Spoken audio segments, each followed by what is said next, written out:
안녕하십니까. 인공지능 학습용 데이터 라벨링 전문 교육, 이미지 영상 분야 기본 과정의 강의를 맡은 강사 김원중입니다. 어느덧 기본 과정 마지막 강의입니다. 여기까지 잘 따라와 주신 모든 수강생분들에게 격려의 박수를 보내드리고 싶고요. 마지막 강의는 제가 앞서 말씀드린 것처럼 실습을 위한 좀 요약본입니다. 그래서 실습을 진행하실 때 중요한 포인트들을 담고 있으니까요. 잊지 마시고 이 강의들을 잘 수강하셔서 실습과 수료까지 아무 문제 없이 잘 마치실 수 있었으면 좋겠습니다. 네, 그래서 실습 안내에 대한 내용이고요. 실습 과제 3종, CCTV 객체 추적, 자율주행 정적 객체, 자세 분석 이 세 가지에 대한 접속 방법과 실습 방법을 숙지하는 것, 그리고 작업 속도 향상을 위한 추가 활용 기능들을 조금 더 설명을 드리고자 합니다. 네, 그래서 실습 프로젝트는 저희 앞서서 프로젝트 탐구 세 가지를 통해서 살펴보았죠. 첫 번째, CCTV 객체 추적 프로젝트에서는 바운딩 박스 라벨링 기법을 활용을 합니다. 그래서 프로젝트 목적은 AI 개발 목적과 매우 유사하고요. 도시철도 영내 CCTV를 통해 영내 상황을 감지하고 시민 보호 및 범죄 예방에 사용하는 지능형 CCTV를 개발합니다. 실제로 이런 부분들이 많이 현장에서 도입이 되고 있기 때문에 관심을 가지고서 실습을 또 참여해 주시면 좋을 것 같고요. 실습 통과 기준은 계속해서 그 프로젝트 탐구 과정에서 말씀드렸던 것처럼 총 13개의 작업이 준비되어 있습니다. 근데 그 중에 3개만 통과하셔도 실습을 통과하실 수가 있고요. 그렇게 통과를 모두 3개 프로젝트를 3개씩 통과해서 맞춰주시면 수료까지 가실 수가 있게 되겠습니다. 그래서 프로젝트 내용은 저희가 앞서 프로젝트 탐구 강의 내용을 통해서 가이드라인과 함께 자세하게 살펴보았기 때문에 그것을 좀 참고해 주시면 좋을 것 같습니다.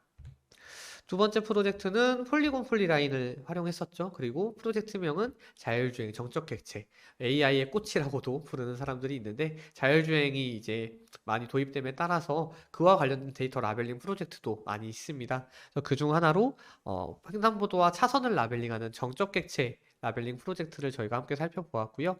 마찬가지로 13개의 작업 중에 3개를 통과하는 것이 기준이 되겠고 프로젝트 목적이 도로주행 시 차선, 횡단보도 정지선의 위치를 파악하는 자율주행 실시간 영상 인식 기술을 개발하기 위함이라는 것도 기억해 주시면 좋을 것 같습니다. 그래서 마찬가지로 이런 부분, 개요적인 부분들 좀 살펴봐 주시고요. 키포인트입니다. 키포인트 같은 경우에는 자세 분석인데 사람의 자세를 분석하고 다양한 응용 서비스에 적용할 수 있죠. 사실은 CCTV나 자율주행 정적 객체 이런 부분들은 쉽게 이해가 되실 텐데 키포인트 자세 분석은 도대체 어디에 쓰이는 거야? 라고 질문 주시는 분들이 꽤 계십니다. 키포인트 자세 분석 같은 경우에는 그 자세를 말 그대로 실시간으로 분석할 수 있기 때문에 어떤 사람의 자세를 교정할 수 있는 AI 진단이라던가 혹은 그것을 기반으로 아바타라던가 영화 그래픽 같은 작업에도 활용할 수가 있습니다. 그러한 이제 자세 분석 프로젝트라고 기억해 주시면 좋을 것 같고요.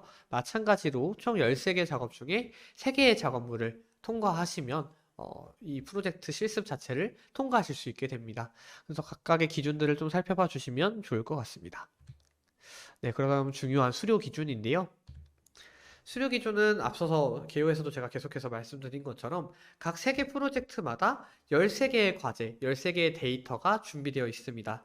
13개를 다 하시는 거 당연히 굉장히 좋은 방식이 되겠고요. 하지만 통과 자체는 3개씩만 통과를 하셔도 총 9개의 과제를, 그러니까 3개씩, 3개의 프로젝트에서 총 9개의 과제를 통과만 하셔도 기본 과정 자체는 수료하실 수 있게 됩니다. 그렇기 때문에 내가 만약에 너무 어렵다 혹은 나 이거 너무 이제 다 잘할 수 있어서 굳이 다 할 필요 없다라고 생각하시는 분들은 3개씩만 뭐 통과를 하셔도 수료는 하실 수 있다라고 꼭 기억을 해주시면 좋을 것 같고요.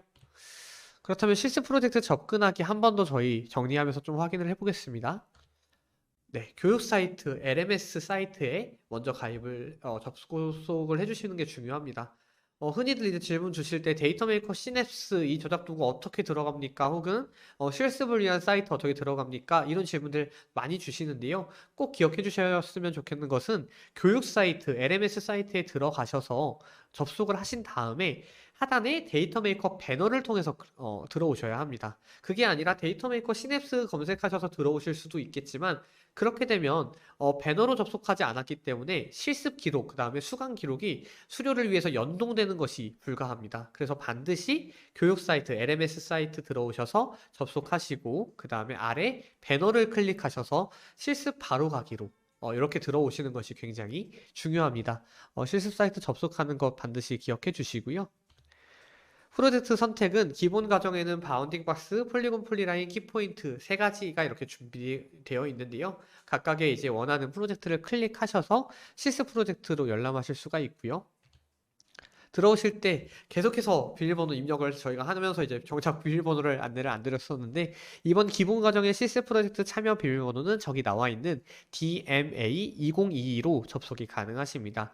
그래서 참여 비밀번호는 3개 프로젝트 모두 동일하게 저 비밀번호로 접속을 해주시면 되고요. DMA2022. DMA가 소문자라는 것도 좀 잘 봐주시면 좋을 것 같네요. 네, 그리고 프로젝트에서 접속을 하시게 되면 공지사항이 먼저 팝업으로 나오게 됩니다. 그래서 진행하기 버튼을 누르시기 전에 반드시 팝업 창에 있는 자세한 공지사항들을 한 번 더 확인을 해주시는 것이 좋을 것 같습니다.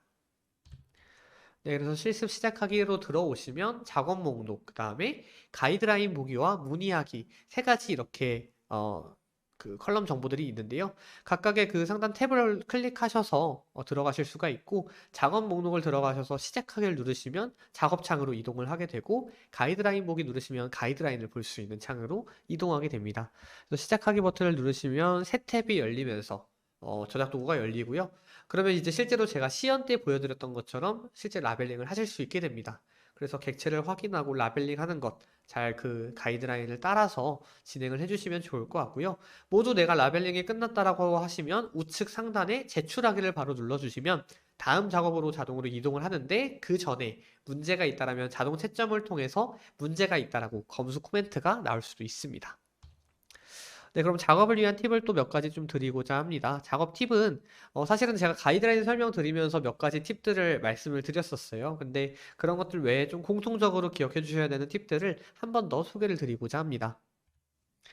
가장 먼저 보류 확인입니다. 원래는 보류를 제가 이제 앞서서 설명을 드릴 때는 사람이 나오는 경우에는 사람의 얼굴, 그리고 차량이 나오는 경우에는 차량의 번호판과 같이 개인정보가 포함된 데이터에 개인정보가 비식별화 처리되지 않았을 때 보류 버튼을 누르고, 그 다음에 이슈 보고, 관리자에게 이러한 데이터에 문제가 있었다라는 것들을 보고하는 것이 굉장히 중요하다. 딱 이런 단계까지를 말씀을 드렸었는데요. 저희가 실습 과정에서 이걸 어떻게 활용할 수 있냐면, 만약에 내가 이 과제를 받았는데 예상과 다르게 너무 어렵다, 이걸 어떻게 라벨링해야 되는지 사실 잘 모르겠다 하는 경우에는 보류 버튼을 누르면 다음 과제로 넘어가실 수가 있습니다.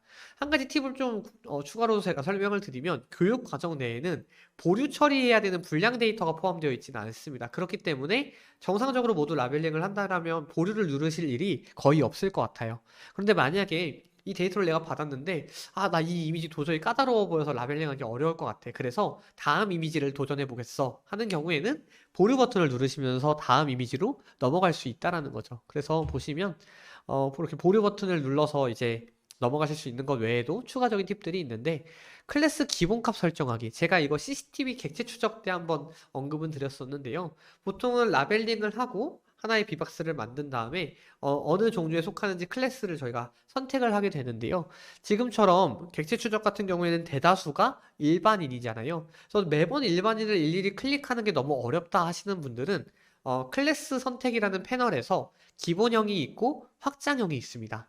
여기서 확장형을 클릭하신 다음에 이 프로젝트 클래스, 존재하는 모든 클래스 목록 중에 하나를 골라주시면 바운딩 박스만 그려도 자동으로 그 클래스로 선택이 됩니다.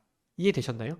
그러니까 예를 들어서 클래스 기본형은 모든 바운딩 박스마다 클래스 종류를 지정을 해야 되는데, 확장형에서 하나를 고정해 두면 그 고정된 값으로 자동으로 들어가진다는 거죠. 그래서 일반인으로 들어가지는데, 만약에 내가 유모차에 있는 사람을 라벨링을 할 때 일반인으로 자동으로 들어가 있으면 그때 그냥 유모차로 바꿔주시기만 해도 된다라는 겁니다. 그래서 클래스 기본값을 설정할 수 있는 이러한 노하우도 있다라는 거 기억을 해주시면 좋을 것 같습니다. 그래서 클래스 기본값 설정하기를 누르시면 박스를 그렸을 때 클래스가 기본값으로 저렇게 일반인이라고 자동으로 나와 있기 때문에 가장 경우의 수가 많은 클래스를 기본값으로 설정해 두시면 라벨링 시간을 단축시킬 수 있는 하나의 노하우가 되겠습니다. 그리고 가이드라인 빠르게 확인하기인데요. 사실은 어노테이션, 데이터 메이커 시냅스 저작 도구에 이미 접속한 상태에서 가이드라인을 다시 파일을 열어서 보는 것이 쉽지 않으신 경우도 있을 것 같습니다. 그럴 경우에는 하단의 가이드라인 패널에서 해당 프로젝트에 대한 가이드라인, 공지사항, FAQ를 팝업으로 빠르게 확인할 수 있기 때문에 또 활용하실 수 있는 분들이 계실 것 같고요. 그다음에 패널 구성 같은 경우도 만약에 내가 잘 사용하지 않는 패널은 가려버리고 싶다 하시면 가장자리에 패널 이름을 클릭해서 숨길 수도 있습니다. 그 다음에 축소와 확대 속도 저희 설정 버튼 누르신 다음에 마우스 휠을 이용해서 데이터를 축소하고 확대할 때 어떤 속도로 하는 것이 좋을지를 라벨러 분들의 선호 속도에 따라서 조절을 할 수 있기 때문에 사용자의 편의에 따라서 가이드라인과 저작 도구에 맞춰서 이런 부분들을 수정해 나가시면 좋을 것 같습니다. 네, 그래서 참고 자료 한 번 더 검토해 주시고요. 네, 마찬가지로 질의 답변은 저작 도구나 강의, 실습에 대한 내용은 저 이메일로 접수해 주시면 되겠습니다.